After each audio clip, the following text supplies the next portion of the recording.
Assalamualaikum warahmatullahi wabarakatuh.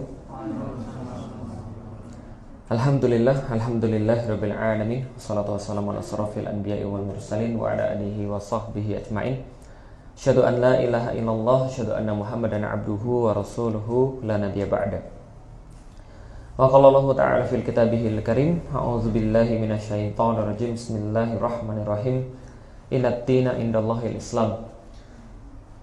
Allah berfirman di dalam Al-Quran, sesungguhnya agama di sisi Allah itu adalah hanya Islam. Alhamdulillah, puji dan syukur senantiasa kita panjatkan kepada Allah Subhanahu wa Ta'ala, satu-satunya pencipta manusia, dan kita fahami bahwa tidak ada satupun yang sesekutu dengan Dia, tidak ada satupun yang sama dengan Dia, dan kita berharap mudah-mudahan apapun yang menjadi pengakuan kita terhadap Allah Subhanahu wa Ta'ala, bahwasanya kita senantiasa menyembah kepadanya, bahwasanya kita senantiasa memurnikan ibadah-ibadah kita kepadanya, bukan hanya sebuah ucapan, namun dapat kita realisasikan baik dalam perasaan, baik dalam pemikiran, dan juga dalam perbuatan. Salat dan salam semoga tercurah dan terlimpahkan kepada baginda Nabi besar Muhammad sallallahu alaihi wasallam, manusia mulia yang senantiasa kita junjung tinggi, yang senantiasa kita rindukan perjumpaan dengannya, dan mudah-mudahan ketika di yaumil qiyamah kita bisa membersamai Rasulullah di mana tidak ada keselamatan selain daripada beliau. Kita memohon syafaatnya, kita memohon semoga kita termasuk daripada hamba-hamba yang digolongkan sebagai pengikut beliau dan termasuk orang-orang yang kelak bersama beliau di surganya nanti. Amin. Alhamdulillah teman-teman sekalian, jadi pada hari ini kita memulai kajian kita kembali. Juga yang ada di online ya, alhamdulillah kita juga berbagi kajiannya di online pada kali ini, dan kita berharap mudah-mudahan kajian ini bisa memberikan kebaikan-kebaikan bagi kita semua.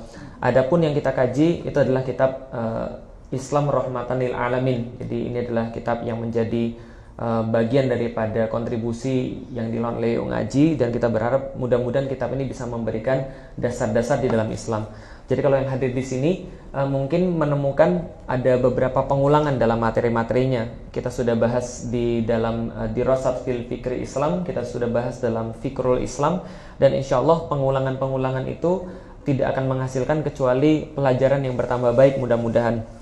Nah, jadi kitab ini Islam Rahmatan lil Alamin ini adalah kitab yang disarikan daripada tulisannya Ustadz Hafiz Abdurrahman. Judulnya Islam, Politik, dan Spiritual. Nah, kalau buku Islam, Politik, dan Spiritual ini kan sangat textbook sekali, sehingga sulit untuk dicerna. Nah, karena itulah kita membuat satu kitab yang lain gitu kan ya, yang lebih mudah, lebih sederhana, judulnya Islam Rahmatan lil Alamin ini. Nah, pada hari ini kita masuk ke dalam bab muqaddimah atau pembahasan bahwa kita mengenal apa sih sebenarnya di dalam Islam ini yang sangat penting sekali. Maka di sini kita ambil sebuah permisalannya adalah bahwa semua orang Quraisy pasti mengenal nama Muhammad. Jadi kalau misalnya teman-teman sekalian itu beragama Islam, ya pasti mengenal namanya Muhammad. Muhammad adalah nabi kita. Nah, Rasulullah Muhammad ini perlu teman-teman ketahui, semenjak lahirnya saja itu sudah istimewa. Jadi kalau seandainya beliau itu lahir dan menjadi nabi ketika berumur 40 tahun, belum jadi nabi saja sudah istimewa. Jadi tidak sampai umur 40 tahun saja sudah istimewa. Dari awal beliau ini sudah dilahirkan dari nasab yang paling baik. Jadi Rasulullah Shallallahu Alaihi Wasallam itu dalam hadis riwayat Muslim itu pernah menyampaikan bahwasanya Ismail itu punya banyak keturunan, dan di antara banyak keturunan Ismail ini Allah memilih Kinanah namanya menjadi keturunan Ismail yang paling mulia. Di antara Bani Kinanah atau anak-anaknya Kinanah ini, maka Allah memilih Quraisy untuk menjadi keturunan yang paling mulia. Di antara Quraisy ini punya anak-anak, maka anak-anak Quraisy ini yang Allah pilih menjadi keturunan yang paling mulia adalah Bani Hashim. Dan di antara Bani Hashim ini yang dipilih menjadi keturunan yang paling mulia adalah Rasulullah Muhammad.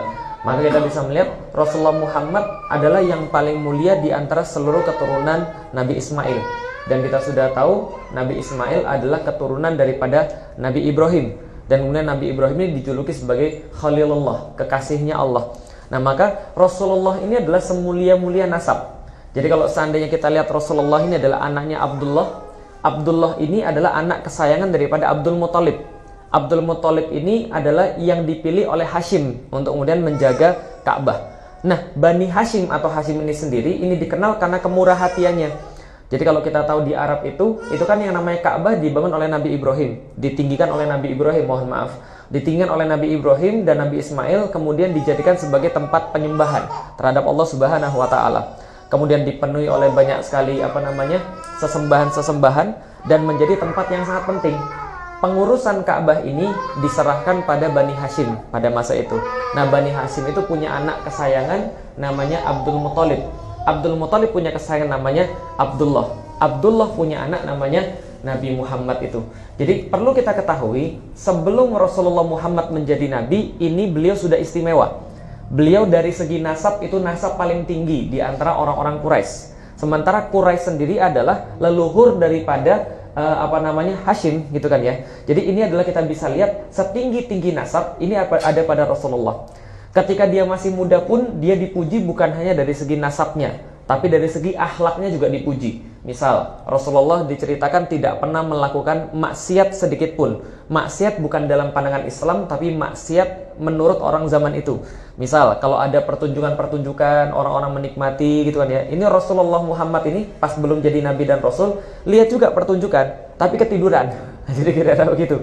Lah kalau antum kan malah enggak ya, pengajian malah ketiduran. Masya Allah. Jadi kalau seandainya Rasulullah itu lihat maksiat ketiduran. Lah kalau antum itu pergi sholat Jumat malah ngantuk gitu kan ya. Kalau seandainya pengajian malah ngantuk. Nah itu Rasulullah sebaliknya. Jadi Rasulullah ketika dalam kebaikan itu berpartisipasi aktif, dalam kemaksiatan itu malah ada saja yang menghalangi beliau untuk kemudian tidak menyaksikan atau tidak turut terlibat dalam kemaksiatan itu. Secara akhlak beliau sangat ranggi, beliau sangat indah, kata-katanya baik, perangainya baik gitu kan ya. Walaupun beliau adalah anak yatim, tapi semuanya kemudian baik, kehilangan bapak dan ibunya ketika masih kecil, tapi semuanya baik. Beliau senantiasa membantu orang-orang, orang-orang senang kepada dia. Kalau ada permasalahan senantiasa orang-orang mengacu pada Rasulullah Muhammad. Ada cerita bahwa ketika di zamannya Rasul itu pas masih muda terjadi perselisihan ketika Ka'bah direnovasi. Ini kan yang namanya Hajar Aswad dicopot. Nah ketika Hajar Aswad dicopot ketika renovasi ini, pas sudah selesai Ka'bahnya selesai direnovasi, maka Hajar Aswadnya mau dipasang. Nah itu pemuka-pemuka Quraisy ribut gitu kan ya, saya yang masang, enggak saya yang masang, enggak saya yang masang, sampai keributan ini hampir-hampir menyebabkan pertentangan fisik. Maka ketika datang Rasulullah, diselesaikan permasalahan itu. Bagaimana caranya? Ya sudah gini saja, kalian kan sama-sama pemuka keturunan kaum Quraisy, masa sih gara-gara ini ribut? Maka Rasulullah kemudian mengambil kain, lalu menaruh ujung-ujung kain itu pada tangan masing-masing pemimpin itu, sehingga setiap ujung-ujung kain itu dipegang oleh tangan-tangan pemimpin. Oke, semuanya pegang, maka Rasulullah yang mengambil Hajar Aswadnya, diletakkan ke dalam kain itu, kemudian diantarkan ke Ka'bah. Rasulullah yang mengambil dari kain itu kemudian dipasangkan. Jadi coba antum bayangkan, kalau bukan orang terpercaya itu bisa digebukin. Bayangin ya, jadi kepala-kepala Bani saja, jadi pemimpin-pemimpin Bani saja pada saat itu berebutan siapa yang ngambil Hajar Aswad. Tapi mereka nggak ada yang keberatan sama sekali ketika Rasulullah yang mengambil kemudian Hajar Aswad, kemudian menaruh ke kainnya, membawa barang-barang, kemudian ambil lagi ditaruh ke Ka'bah. Jadi saking mulianya. Dari kecil juga kemudian kemuliaan ini juga dirasakan oleh orang-orang Quraisy ketika kakeknya Abdul Muthalib ini mengistimewakan Muhammad ketika masih kecil. Jadi diceritakan juga dalam sirah bahwa Rasulullah Muhammad ini senantiasa bermain-main di pinggiran Ka'bah. Jadi kalau kita lihat bahwa Ka'bah itu penguasanya tadi adalah Bani Quraisy, dan Bani Quraisy itu yang terpilih adalah Bani Hashim. Bani Hashim anaknya namanya Abdul Muthalib, maka tidak boleh ada seseorang pun yang berbuat sesuatu di Ka'bah tanpa seizin Abdul Muthalib. Nah ini Rasulullah Muhammad ini duduk di kursi kehormatannya Abdul Muthalib. Nah pada saat itu orang-orang bilang, turun nak, jangan itu kursi penting itu, jangan di situ main-mainnya. Lalu kemudian Abdul Muthalib bilang apa? Sudah biarkan saja dia di situ, karena dia itu nanti besok akan jadi orang besar. Nah jadi ini adalah kemudian yang kita bisa lihat pada Rasulullah Muhammad, nasabnya tinggi, akhlaknya baik, kemudian dia sering membantu orang sehingga wajar dia dipuji-puji, persis seperti namanya. Kalau nama orang Arab dulu itu, kalau nggak misalnya contoh Abdul Manaf, nah, jadi salah satu leluhurnya Rasul, Hashim itu bin Abdul Manaf. Abdul Manaf artinya apa? Hambanya Manaf. Manaf itu siapa? Sesembahan orang-orang Quraisy, sesembahan orang-orang Arab.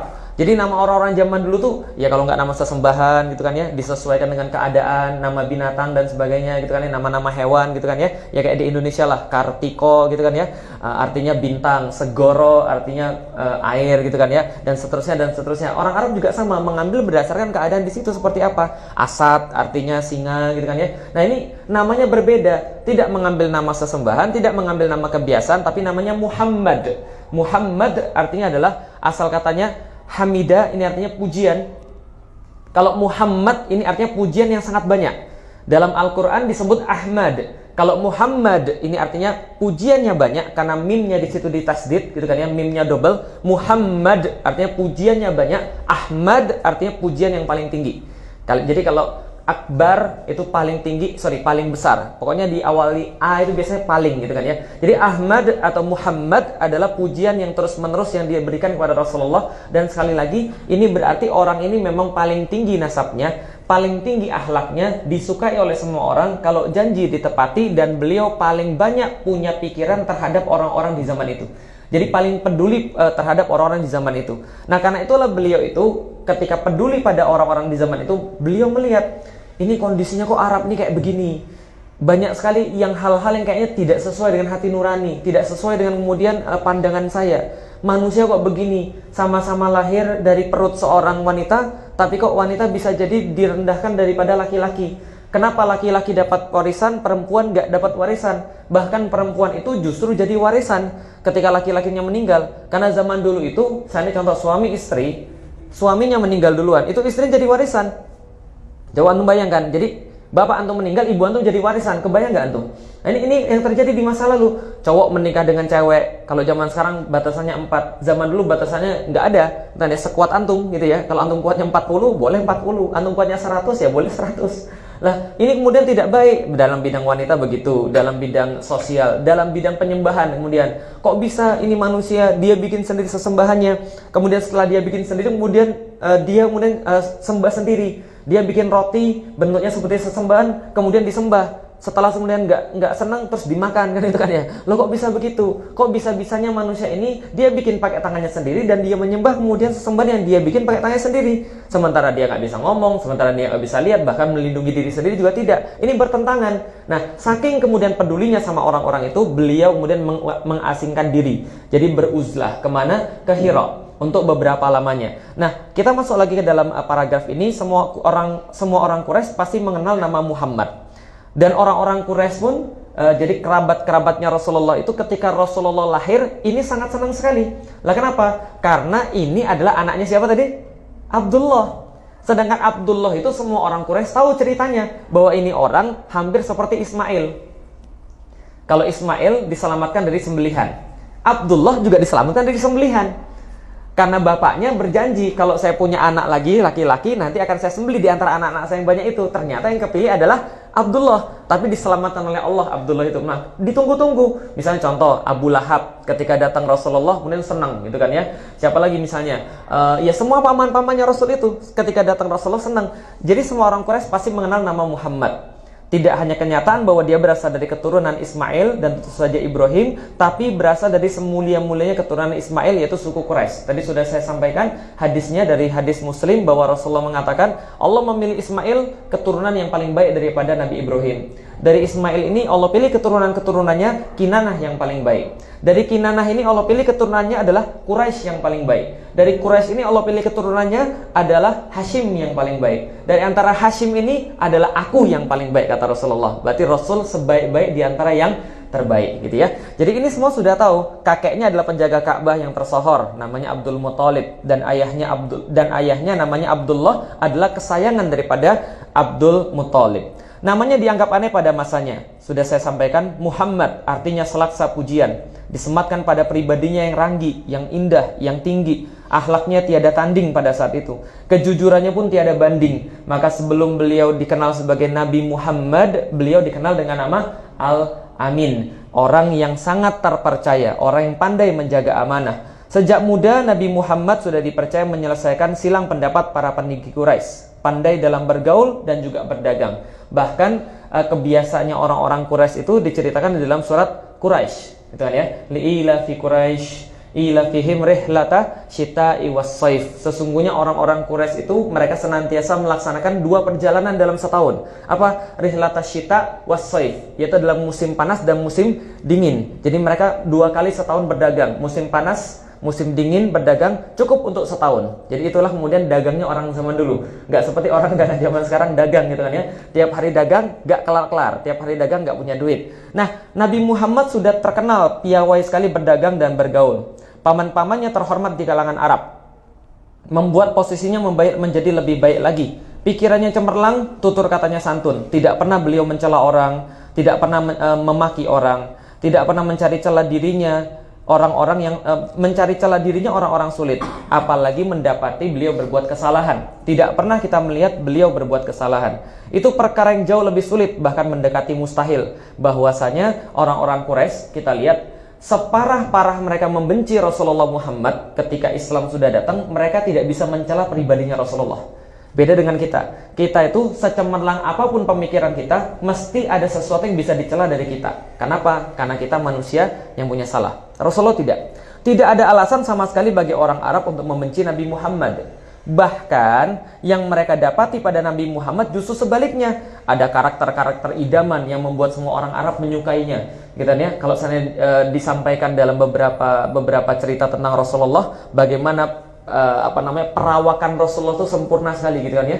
Jadi dia tidak terlalu tinggi, tidak terlalu pendek gitu kan ya, tidak terlalu putih, tidak terlalu hitam gitu kan ya, tidak terlalu besar badannya, tidak terlalu kecil badannya. Dan istimewanya apa? Rasulullah ini secara perawakan kalau disandingkan sama orang lain, ini orangnya jadi naik derajatnya. Jadi nggak seperti orang zaman sekarang. Kalau orang zaman sekarang gitu kan ya, antum misalnya, contoh misalnya kalau misalnya Asep misalnya, kalau Asep ini dibiarin sendirian baru kelihatan cakep. Tapi begitu disandingkan dengan saya, misalnya gitu kan ya.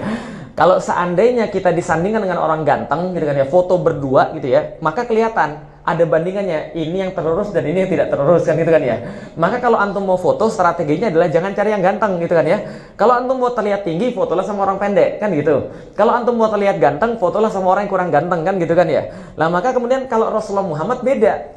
Dia foto sama orang yang jelek terangkat, jadi gitulah. Nah, yang kurang tinggi jadi kelihatannya sama, gitu kan ya. Yang tinggi kelihatannya jadi nggak terlalu tinggi. Ini Rasulullah Muhammad digambarkan perawakannya sempurna, karakter-karakter idaman yang ada pada laki-laki semuanya ada pada Nabi Muhammad, gitu kan ya. Nah, maka wajar kalau semua orang Arab menyukai beliau, masya Allah. Tapi itu semua cerita sebelum beliau mendapatkan wahyu. Ya, jadi sebelum beliau mendapatkan wahyu, beliau disukai. Tapi ketika beliau mendapatkan wahyu daripada Allah, diangkat menjadi nabi dan rasul Allah, mendadak semuanya berubah. Ya, jadi mendadak semuanya berubah ketika berumur 40 tahun, ketika Rasulullah sudah kurang lebih selama 2 tahun itu uzlah di Hira, mengamati kondisi Makkah pada saat itu, kemudian berpikir apa ini solusinya. Kemudian turun ayat tentang Iqra bismi rabbikal ladzi khalaq, maka semuanya berubah. Apa yang berubah? Ternyata pribadi beliau yang indah itu tidak menghalangi orang-orang Quraisy untuk menghina beliau. Nasab beliau yang tinggi itu tidak membuat beliau lantas bisa dihalangi untuk kemudian direndahkan oleh orang-orang Quraisy, dihina oleh orang-orang Quraisy. Dan setiap akhlak-akhlak beliau yang baik itu tidak menghalangi juga. Jadi nasab Nabi Muhammad yang tinggi tidak mencegah kaum Quraisy untuk merendahkan. Keluarganya yang terhormat tidak menghalangi bahkan kaum Arab pedesaan untuk menghinanya. Jadi bahkan orang-orang Badui yang deso gitu kan ya, yang kemudian datang dari kampung itu tiba-tiba bisa menghina Muhammad, bisa menghina Nabi Muhammad, tiba-tiba begitu, berani untuk menghina Nabi Muhammad, gitu kan ya. Lalu kemudian perilakunya yang terpuji, tidak membuat dirinya aman daripada laknat dan celaan. Mendadak setelah beliau mendapatkan wahyu, ternyata itu semua tidak kemudian bisa menghalangi. Pun akhlak Nabi yang lembut malah dibalas hantaman fisik. Nabi itu pernah lewat kemudian di kalangan orang-orang, tiba-tiba kemudian dijerat lehernya pakai selendang. Pernah sholat, tiba-tiba kemudian kepalanya diinjak, gitu kan ya. Lalu kemudian mau diganggu lagi, kemudian tiba-tiba kemudian orangnya lari. Lah kenapa? Dalam suatu hadis diceritakan ketika ada orang Quraisy mau ganggu Rasulullah ketika sholat, dia nggak jadi, langsung kabur takut. Tadi terus ditanya sama sahabat, kenapa kemudian dia kabur? Rasulullah bilang, tadi ada malaikat yang sudah siap untuk menghantam dia kalau seandainya dia dekat saya. Artinya adalah apa? Nah ini dalil yang memberitahu kita bahwa Rasulullah itu diganggu secara fisik. Jadi beliau dilemparin kotoran ternak gitu kan ya. Beliau kemudian direndahkan dengan cara-cara seperti itu. Hantaman fisik dan kekasaran daripada kaum Quraisy dia rasakan. Walaupun bergelar Al-Amin, tapi Nabi Muhammad tetap saja difitnah pendusta. Kita tahu ketika di Darun Nadwah itu, orang-orang Quraisy tempat berkumpul itu, mereka ketika menyaksikan Rasulullah Muhammad ini mulai nyata dakwahnya, beliau kemudian, orang-orang Quraisy ini kemudian bermusyawarah kira-kira ya. Kemudian apa yang musyawarahnya? Kita juluki Muhammad ini apa? Propaganda kita terhadap Muhammad ini apa? Ada yang usul, gini aja, kita propagandakan dia pendusta saja. Bayangkan antum, yang sudah terkenal Al-Amin saja, itu masih mau di label sebagai pendusta. Paham ya? Jadi kalau zaman sekarang antum sudah mencoba berbuat baik, antum sudah mencoba jujur dalam hidup antum, nggak pernah bohong, lantas antum dakwah dibilang provokator, itu masih belum seberapa. Lah kenapa? Antum pernah bohong nggak dalam hidup? Pernah. Antum pernah salah nggak dalam hidup? Pernah. Lah kalau antum dibilangin aib antum 1 dan 2 itu wajar. Lah kenapa? Aib yang kita sembunyikan jauh lebih banyak daripada yang dia bilang. Tapi kalau Muhammad Rasulullah ini tidak punya celah dalam hidupnya. Orang Arab itu ketika dia benci sebenci-bencinya masih nitip duitnya sama Rasulullah Muhammad, antum bayangin. Jadi bagaimana mungkin ada orang dipercaya, bahkan orang itu yang ngejek itu nitip duitnya pada Rasulullah, kontradiktif dia ngomong Rasulullah pendusta. Lah kenapa? Karena tadi nasab tinggi, sangat jujur, akhlak yang ranggi, tidak dapat menghalangi. Gelarnya Al-Amin tidak dapat menghalangi bahwa beliau difitnah pendusta, dikatakan dukun, dikatakan gila, gitu kan ya. Ini kemudian yang disampaikan pada Rasulullah. Makanya di dalam Al-Qur'an itu sampai Allah menurunkan ayat wa ma sahibukum bimajnun. Tidak, sahabat kalian itu bukan orang gila. Kenapa? Saking banyaknya orang-orang yang mengatakan bahwa Rasulullah gila. Di antara seluruh ejekan-ejekan orang-orang Quraisy kepada Nabi Muhammad, favoritnya adalah Al-Majnun, orang gila. Lah kenapa? Dibilang tukang bohong, ternyata dia jujur. Dibilang tukang sihir, ternyata dia nggak punya buhul. Dibilang dukun, ternyata dia nggak pernah baca mantra. Dibilang apa lagi? Gila aja lah. Gitu kan ya. Biarin aja dia orang gila. Ternyata dibiarin gila, tetap aja kemudian nggak bisa untuk didustakan, gitu ya. Nah, ternyata itu padahal masyhur di kalangan Makkah bahwa setiap ucapan Nabi Muhammad adalah kebenaran. Janjinya pasti ditepati dan amanahnya pasti ditunaikan. Suatu waktu Rasulullah Shallallahu Alaihi Wasallam ketika baru awal-awal mendapatkan wahyu, kemudian mengumpulkan seluruh orang-orang Quraisy di sebuah bukit. Wahai orang Arab, ngumpul semua. Ada apa? Kalau seandainya sekarang saya bilang pada Anda, di balik bukit ini, kata Rasulullah, ada pasukan. Kalian percaya nggak sama saya? Lantas orang-orang bicara, kami percaya. Lah kenapa? Karena kamu tuh nggak pernah bohong. Karena kamu tuh jujur. Lalu Rasul bilang, kalau saya bilang bahwa saya adalah utusan Allah, gimana? Oh, bubar lah. Gitu. Ini orang-orang Quraisy begitu. Dia tahu Muhammad nggak pernah bohong. Dia tahu jujur, tapi nggak mau percaya bahwa ini adalah Rasulnya Allah. Jadi kira-kira begitu ya. Lah kenapa? Dibenci, didustakan, mendapatkan perlakuan semacam itu. Pertanyaannya, apakah yang membuat kaum kafir Quraisy, ya? Apakah yang membuat kaum kafir Quraisy yang dulu menyanjung beliau, mengeluk-elukan beliau, mencintai beliau, menyayangi beliau, menghormati beliau, dan segala-gala yang berkaitan dengan hal yang positif, lalu berubah menjadi musuh yang sangat membenci beliau? Nah, itu yang kemudian menjadi muqaddimah yang kita bahas. Betapa penting kita mengetahui apa sebenarnya yang dibawa oleh Rasulullah Sallallahu Alaihi Wasallam. Sehingga ketika Anda itu kemudian memperjuangkan Islam, Anda tahu warisan Rasulullah ada di mana. Anda tahu apa sih yang membuat orang Quraisy itu kalang kabut. Coba antum bayangin ya, antum bayangin. Ini ada kaum yang sangat mencintai antum, tiba-tiba berbalik membenci antum gitu loh. Nah, pertanyaannya kenapa? Nah, maka kita bahas di sini. Oke, sejenak kita berlogika dengan pengandaian, ya. Jadi kita sejenak berlogika dengan pengandaian. Ustadz, tapi katanya berandai-andai itu nggak boleh. Betul, berandai-andai nggak boleh dalam perkara takdir, itu nggak boleh. Tapi kalau yang lain boleh-boleh saja.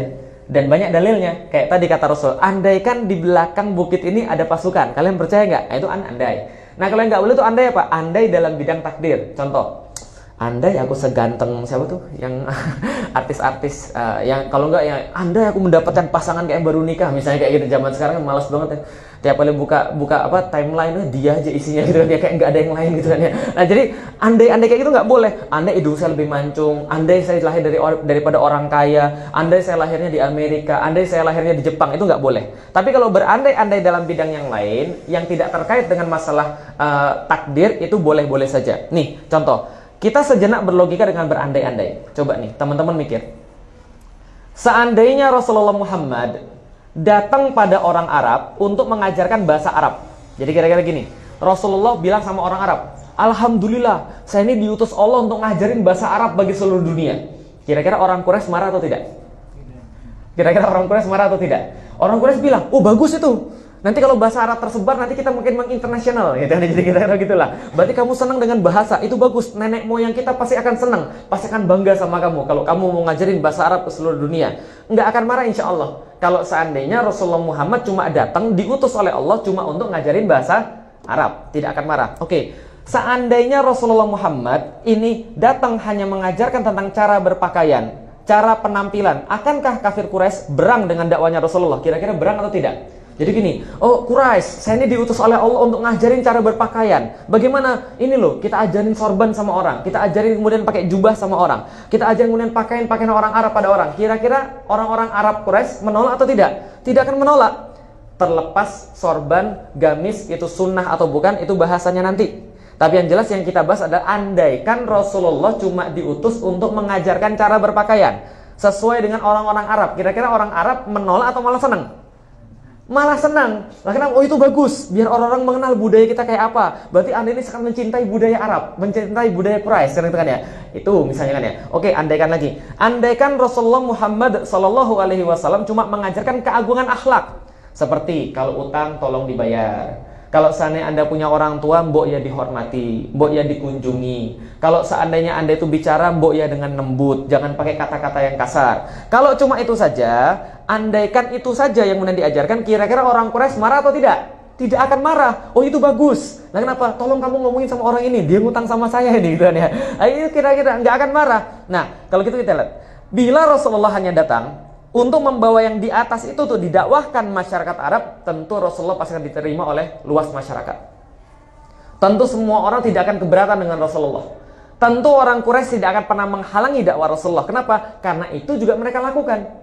Karena itu juga mereka praktekkan. Mereka juga pakai sorban, mereka juga pakai jubah, mereka juga berbahasa Arab. Pun ada di antara mereka juga orang-orang yang terpandang seperti Amr bin As gitu kan ya, seperti misalnya Muawiyah, seperti misalnya Umar bin Khattab gitu kan ya, itu juga terpandang dan punya akhlak yang mulia juga sebelum masuk Islam gitu kan ya. Ada punya yang bukan akhlak mulia dalam pandangan Islam, tapi akhlak universal lah kira-kira gitu kan. Dia juga punya, tentu tidak akan bermasalah. Artinya yang Rasulullah Muhammad emban dari Tuhannya bukan hanya itu, tapi ada sesuatu yang lain yang dibawa oleh Rasulullah Muhammad yang tidak pernah ada di zaman sebelumnya, hingga ketika itu datang pada Rasulullah dan Rasulullah nyatakan pada orang-orang Quraisy, maka orang-orang Quraisy mendapatkan masalah di situ.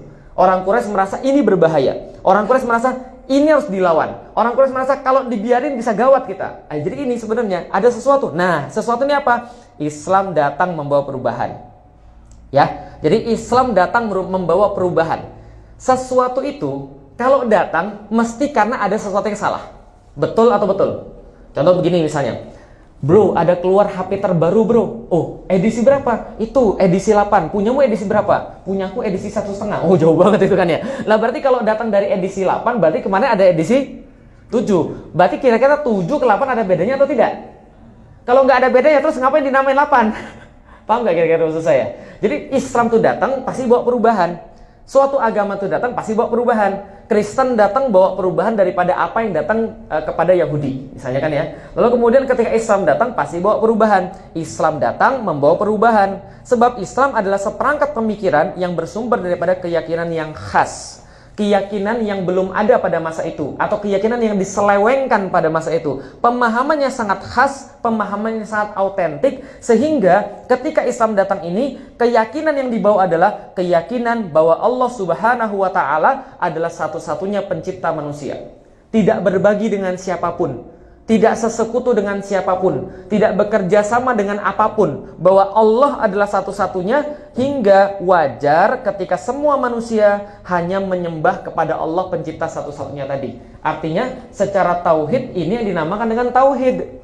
Tauhid adalah penyatuan, pengesaan, yaitu adalah konsep bahwa Allah itu hanya satu dan tidak ada yang selain itu. Nah, konsep ini yang dibawa oleh Islam, konsep ini yang dibawa oleh Rasulullah yang menyebabkan Quraisy punya masalah. Sampai di sini paham teman-teman sekalian? Jadi Islam datang bawa perubahan. Apa perubahannya itu? Perubahannya adalah pas di zaman itu ternyata Allah tidak disatukan lagi. Dan konsep bahwa Allah tidak satu itu akan membawa pada konsep-konsep yang lain yang lebih parah lagi. Seperti apa? Penyembahan berhala, manusia boleh menentukan aturan, manusia boleh bertindak semaunya asal dia punya nasab yang bagus, manusia boleh bertindak seenaknya selama dia merasa bahwa dia adalah membawa sesuatu daripada nenek moyang dan sebagainya. Ini konsekuensinya. Maka Islam membawa sesuatu yang lain. Islam datang dengan pemikiran yang sama sekali berbeda dalam menyelesaikan problematika yang dihadapi oleh masyarakat pada saat itu. Ya, berbeda dengan solusi yang ditawarkan di masa Quraisy, Persia atau Romawi, karena pemikiran Islam bersumber daripada akidahnya yang cemerlang. Misal, contoh, ketika ada orang mati laki-laki, Quraisy bagaimana menyelesaikannya? Perempuan jadi warisan.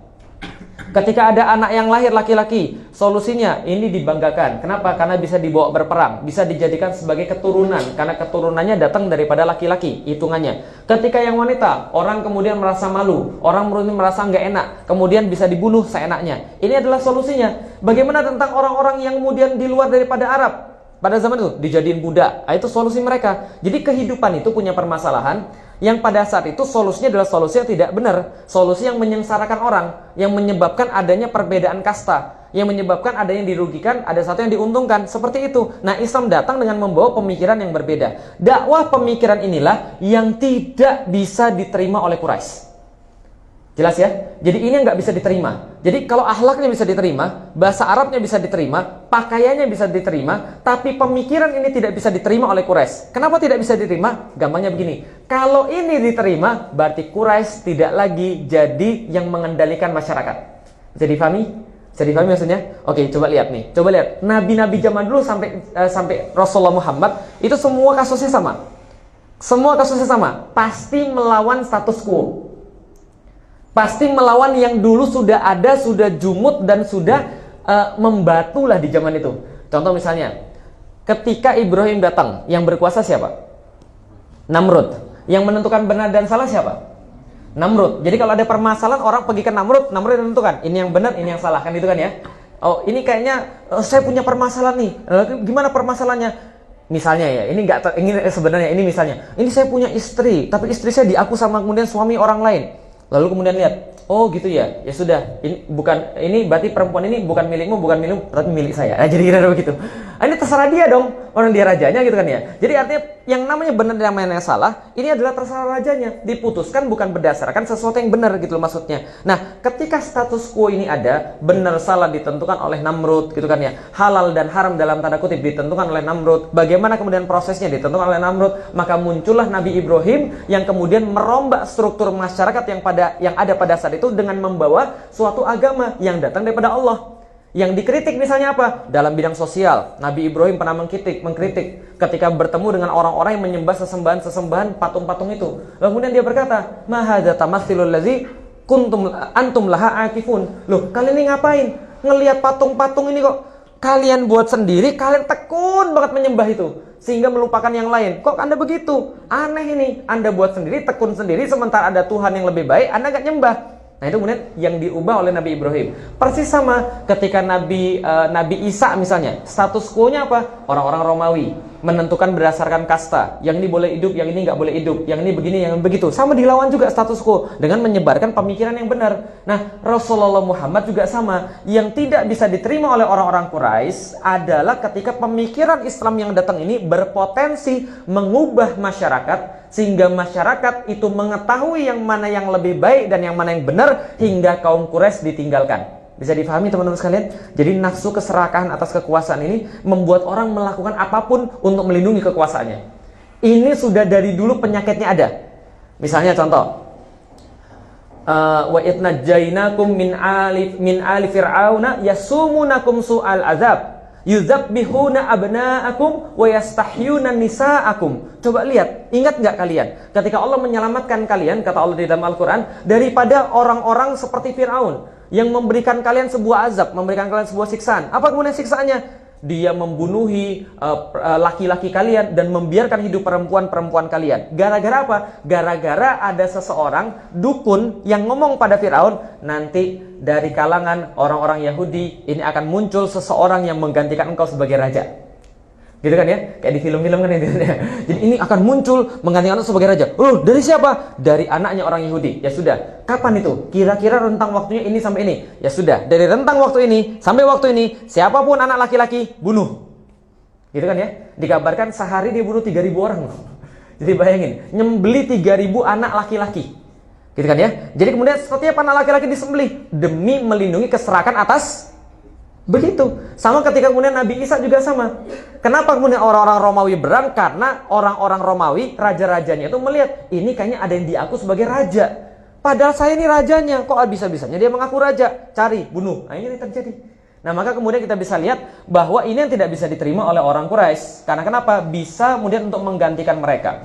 Dakwah pemikiran ini tidak bisa diterima orang Quraisy. Sebab pemikiran Islam ini apabila tersebar, maka akan mengakibatkan manusia menjadi sadar dan tercerahkan. Berubah mereka, terselamatkan, dan akan memahami betul kezaliman yang selama ini terjadi, hingga merasa enggan untuk mengambil kezaliman itu.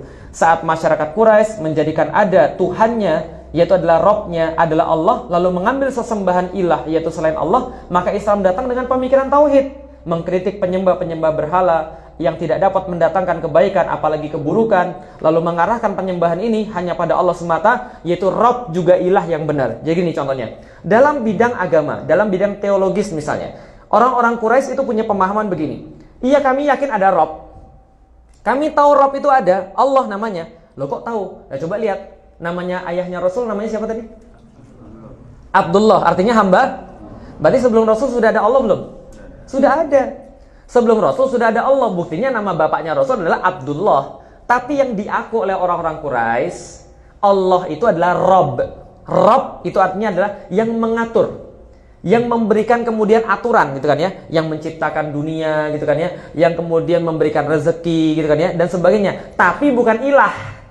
Ilah itu apa? Ilah itu sesembahan. Jadi mereka menganggap Tuhannya Allah, tapi sesembahan ada lagi yang lain. Gitulah. Jadi kalau ada Tuhannya Allah, Robnya Allah, tapi sesembahnya Lata, Uzza, Manat, Hubal, dan sebagainya. Nah ini kemudian yang perbedaannya. Islam datang dengan sebuah kalimat tauhid yang mengatakan La ilaha illallah. Makanya datangnya kalimat tauhid itu bukan La robba illallah. Karena kalau La robba illallah, orang Quraisy juga tahu tidak ada Tuhan selain Allah. Iya, saya tahu. Memang gak ada Tuhan selain Allah. Robnya itu ya Allah. Tapi tidak datang kalimat itu. Tapi datangnya kalimat La ilaha illallah. Tidak ada ilah. Tidak ada sesembahan. Tidak ada yang berhak untuk diibadahi selain daripada Allah. Berarti Allah itu Rob. Allah itu ilah. Allah segala-galanya. Tidak berbagi dengan siapapun. Tidak boleh disamakan dengan siapapun atau apapun. Nah maka ini kemudian datang yang namanya kalimat tauhid. Maka la ilaha illallah. Nah, saat sistem perbudakan diterapkan misalnya dan menjadikan kasta-kasta di dalam masyarakat Arab, manusia dibedakan sebab rahim lahirnya dan warna kulitnya. Islam datang dengan pemikiran manusia semua sama di hadapan Allah. Inna akramakum indallahi atqakum. Sesungguhnya yang paling mulia di sisi Allah di antara hamba-hambanya itu tidak yang paling ganteng menurut kalian, tidak yang paling tinggi menurut kalian, tidak yang paling kaya menurut kalian, tidak yang nasabnya paling tinggi menurut kalian, tapi yang paling mulia di antara kalian adalah hamba Allah yang bertakwa. Maka kalau Anda takwa, Anda memiliki nilai di hadapan Allah. Tapi kalau Anda tidak bertakwa, mau Anda kaya, mau Anda ganteng, mau Anda nasabnya tinggi, tidak ada nilainya di hadapan Allah Subhanahu wa taala. Ini kemudian yang diganti. Dalam bidang teologis tadi penyembahan, dalam bidang sosial ini kemudian yang diganti. Apalagi saat wanita dalam kepercayaan Arab direndahkan dan dianggap sebagai pelengkap laki-laki. Islam datang dengan pemikiran bahwa lelaki dan wanita diciptakan setara, sama, bahu-membahu, saling menolong, sama-sama beribadah pada Allah, memiliki kesempatan yang sama dalam agama dan kesempatan yang sama dalam masyarakat. Saat perdagangan didominasi riba, kecurangan di pasar, sumpah palsu para pedagang, Islam datang dengan konsep pemikiran bahwa yang penting dalam dagang bukan hasil, tapi keberkahan usahanya, dengan konsep dan rezeki yang diatur oleh Allah Subhanahu wa taala. Jadi gini, dalam bidang teologi Islam punya penggantinya. Dalam bidang sosial Islam punya penggantinya. Dalam memandang wanita Islam punya penggantinya. Dalam bidang ekonomi Islam punya penggantinya. Kira-kira kalau jadi penguasa Anda stres gak? Ini semua ide saya ada yang ngelawan ini. Ini semua yang saya terapkan ternyata ada lebih bagus. Waduh bahaya ini. Lah kenapa? Berarti nanti akan berubah. Orang-orang tidak lagi ngikutin saya. Lah kalau tidak lagi ngikutin saya, hidup saya bisa masalah. Makanya yang mereka teriakkan, ingat ya, yang diteriakkan sama orang-orang yang merasa terancam adalah apa? Kita jangan mau diubah. Kita nih hidup berdasarkan orang-orang zaman dulu. Begitu ngomongnya. nenek moyang tidak boleh dikhianati. Kan itu ngomongnya kan ya. Nah, ini yang terjadi. Orang Quraisy ngomong sama. Kalau ini benar, nenek moyang kita sudah bikin, gitu kan ya. Kalau ini adalah sesuatu yang bagus, nenek moyang kita pasti sudah ngomongin. Tapi sekarang mereka menolak itu. Lah kenapa? Karena mereka menolak pembaruan, menolak perubahan. Bukan karena apapun, tapi karena merasa dirinya terganggu. Merasa dirinya kemudian nggak bisa makan lagi. Lah kenapa? Kalau sekarang diterapkan sistem riba di pasar, mereka enak. Lah kenapa? Orang kaya bertambah kaya, orang miskin jadi mati, gitu kan ya. Ya lihat aja kemudian bagaimana kemudian sistem riba sekarang. Antum pergi ke bank, misalnya pakai sendal jepit, dapat antum pinjaman, makian antum dapat, paham ya saya. Dasar nggak tahu diri pakai sendal jepit mau minjem gitu kan ya. Ini terjadi. Nah tapi kalau orang kaya pergi ke bank, dia akan dapat pinjaman dengan sangat enak sekali. Itu salah satu konsep riba. Orang yang kaya meminjamkan uang, hartanya bertambah banyak tanpa harus dia kerja. Sementara orang miskin, dia minjam sedikit untuk memperbaiki hidupnya, dia harus balikin lebih banyak lagi. Ini stres. Bisa difahami teman-teman sekalian. Maka konsep ini dikritik. Allah berkata di dalam Al-Quran misalnya, riba itu kecelakaan. Tidak pernah akan bertambah. Tidak pernah akan kemudian berkembang. Yang justru terjadilah hancur. Karena adalah sesuatu yang sangat buruk sekali. Maka kemudian ketika dikritik, orang-orang Quraisy stres. Lah kenapa? Loh, ini sendi dalam perekonomian mereka. Dikritik, mana nggak stres, mana nggak marah. Pendek kata, Rasulullah SAW datang dengan pemikiran yang dahsyat. Dengan pemikiran yang keren. Pemikiran ini mampu menggoyang, menggoncang kejumutan yang sudah ada. Memberikan solusi pada waktu itu permasalahan-permasalahan yang sudah ada.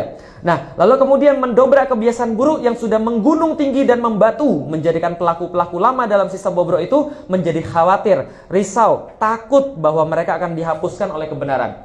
Ketika datang ja'al haq wa zahaqal batil. Ketika yang namanya datang suatu kebenaran, maka sirnalah seluruh kebatilan. Inna batila kana zahuqa. Sesungguhnya yang namanya batil itu pasti akan sirna. Sebagai reaksi terhadap kebenaran yang datang, terhadap apa yang dibawa oleh Nabi Muhammad, kaum Quraisy yang merasa terganggu kekuasaannya lalu melawan dengan segala cara yang mereka bisa. Apapun yang mereka mampu. Tidak mampu melawan dengan cara intelektualitas, mereka lalu membuat propaganda bohong. Dilanjutkan kepada penyiksaan dan embargo terhadap pengemban pemikiran Islam. 3 ini yang sudah kita bahas. Jadi orang Quraisy itu memberikan Rasul ujian dengan 3 cara, dengan 3 tahapan. 1, dengan berita bohong. Ketika berita bohong nggak mampu, mereka akan naik pada penyiksaan fisik, deraan fisik. Yang ketiga, kalau sudah tidak mampu deraan fisik, maka pemboikotan. Walau besok kita sudah sampai ke tahapan yang mana. Yang jelas Rasulullah mengalami ada propaganda bohong, ada yang kedua kemudian deraan fisik, yang ketiga kemudian embargo. Ketika kemudian beliau dilarang untuk menikah, yang pro pada Islam tuh dilarang untuk menikah dengan kaum Quraisy dan orang-orang Arab yang lain, dilarang berdagang dan didagangin kan, dan sebagainya, yang selama 3 tahun terakhir sebelum hijrah dari Mekah ke Madinah itu. Nah, tapi ternyata tentu saja pemikiran Islam itu bukan bersemayam pada jasad yang mati. Tapi pemikiran Islam yang dibawa oleh Rasulullah itu, yang menyebabkan beliau punya masalah itu, sudah diinstal dalam dada-dada orang yang hidup dan siap mengemban dakwah itu.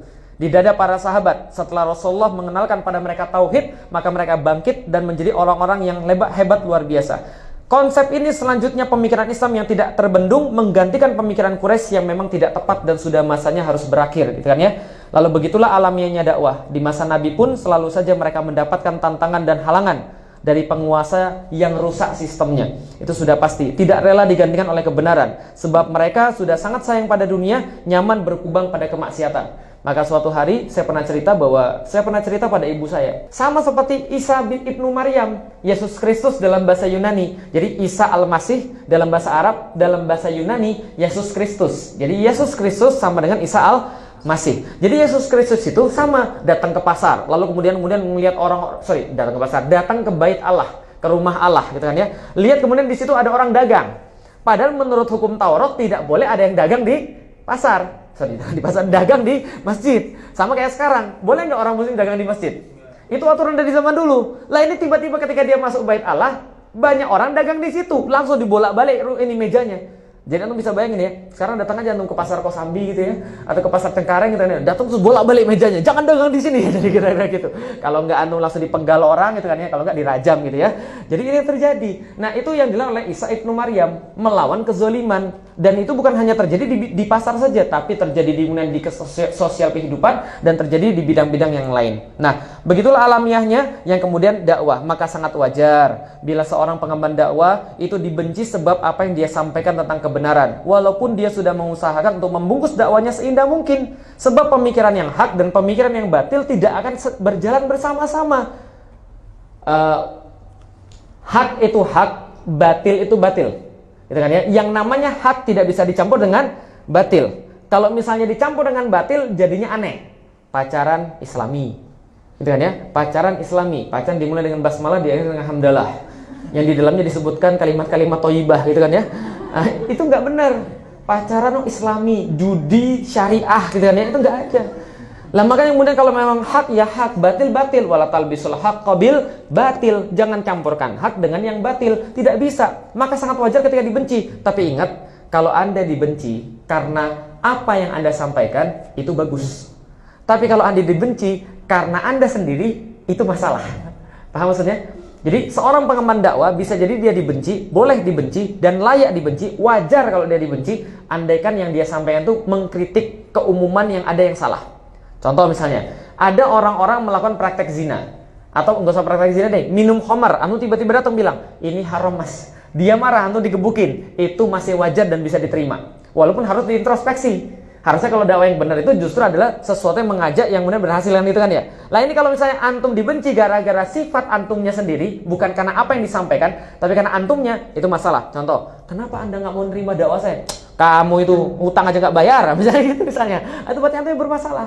Kamu itu ngomong aja nggak benar, nah itu berarti antum yang bermasalah. Gitu kan ya. Jadi jangan sampai dakwah itu ditolak karena kitanya. Tapi karena apa yang kita sampaikan. Karena itu yang terjadi di masa Rasulullah. Ada nggak yang berani nolak Rasulullah karena nasabnya? Enggak. Ada nggak berani nolak Rasulullah karena Rasul itu pembohong? Tidak. Ada yang nggak nolak Rasulullah karena Rasul pernah maki orang? Nggak ada. Tapi yang ditolak daripada Rasulullah adalah karena beliau menyampaikan Islam yang dianggap oleh orang Quraisy bermasalah. Jadi anda harus memperbaiki diri. Jangan sampai ada orang nggak suka pada pribadi antum, tapi nggak suka pada apa yang antum sampaikan. Alhamdulillah, berarti ada respon, berarti dia masih hidup. Makanya kalau ada orang marah-marah sama antum, bersyukur sama Allah, berarti dia masih dengar. Lah kenapa? Karena penyakit yang paling parah apabila umat cuek pada dakwah. Itu penyakit yang paling parah. Lah kenapa? Penyakit sudah level seton, syaiton, iblis. Aba wastakbar. Orang aba itu nggak mau apa-apa. Kita mau ngomong apa aja, dia nggak peduli. Kalau antum masih direspon, ya bagus. Berarti dia dengar. Berarti dia dengar, berarti dia kemudian nyimak gitu kan ya. Baru kemudian nggak setuju sama antum gitu ya, nggak ada masalah.